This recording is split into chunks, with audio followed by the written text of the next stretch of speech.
Good afternoon, everybody, and welcome to the Israel Brief, proudly brought to you by Lay of the Land. And I'm your host, Rolene Marks, bringing you today's top stories. Now, last week, in fact, over the last month or so, we've all had lunar fever as we prepared for Israel's historical landing on the moon, and everybody was in a frenzy last Thursday as the Beresheet spacecraft was scheduled to land on the moon as planned. Unfortunately, no sooner had the selfies been sent and the capsule was just minor kilometers away from landing, then the capsule lost control or lost communications rather with ground control in Israel. Now, following the fact that it did not land as scheduled, IAI and SpaceIL have conducted an investigation to find out what stopped the Beresheet from landing. You know, there's all kinds of jokes going around. It landed just as Israelis drive. However, the findings so far have picked up that there was a malfunction in the command that was uploaded to the spacecraft, which caused its main engine to shut down. And some reports say it crashed into the moon. Others say it landed with a thud.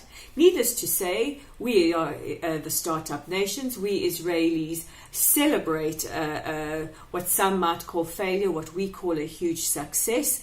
And we have begun the plans to send Beresheet 2 to the moon. We will learn from our mistakes with the first spacecraft, and as chairman of SpaceIL, Maurice Kahn, said, it is part of what we want to teach the younger generation, that you learn from your mistakes, you get up and you go. So Israel is once again feeling lunar fever. We are all lunatics, and we know that this is the spirit that makes us a world innovator.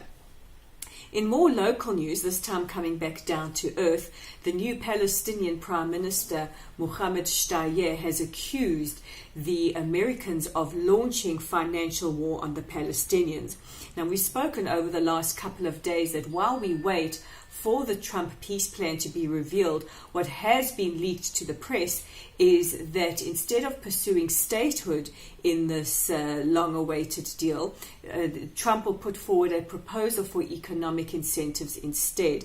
Now, Shtayyeh has said that Trump will find that because of this, he has no partner in the Europeans, no partner from the Arab world, and no partner in the Palestinians towards pursuing peace.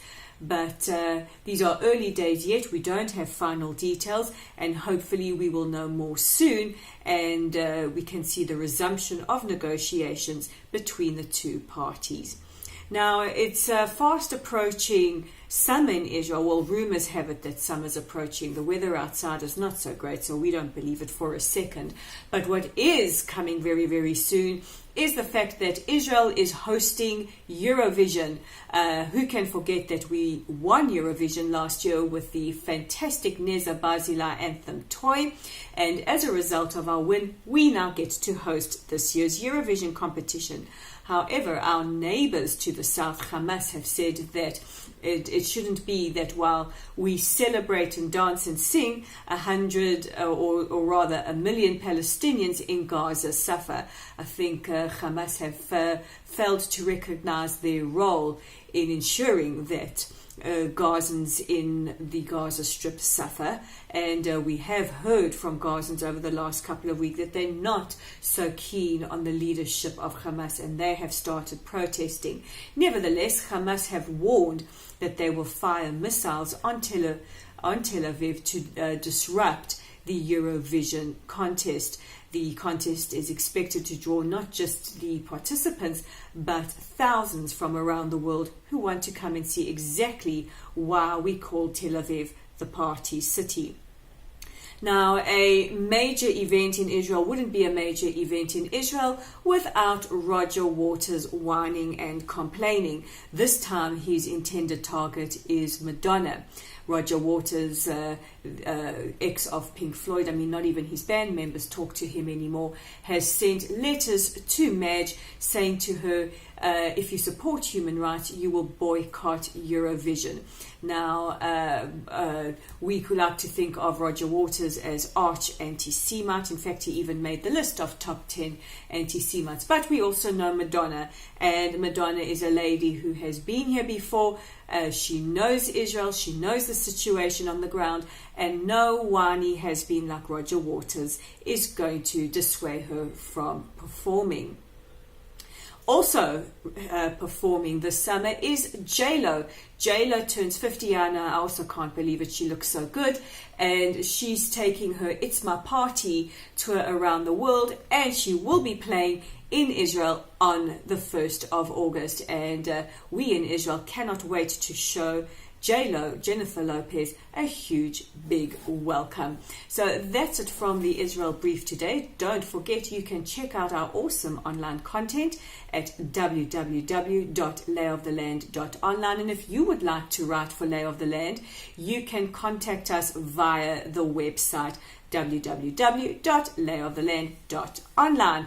Also join our growing community on Facebook at Lotl Site. That's at LOTLSITE. I know there's been some confusions about some of the other sites, but no, this is what we look like, Lay of the Land, and you can find us easily on Facebook. Also, to get your daily news update, don't forget to click on the subscribe button below or on the little bell notification, and you will know every time we post an update. So from me, Rolene Marks, and the Israel Brief, we wish you a good evening, and we will chat again tomorrow.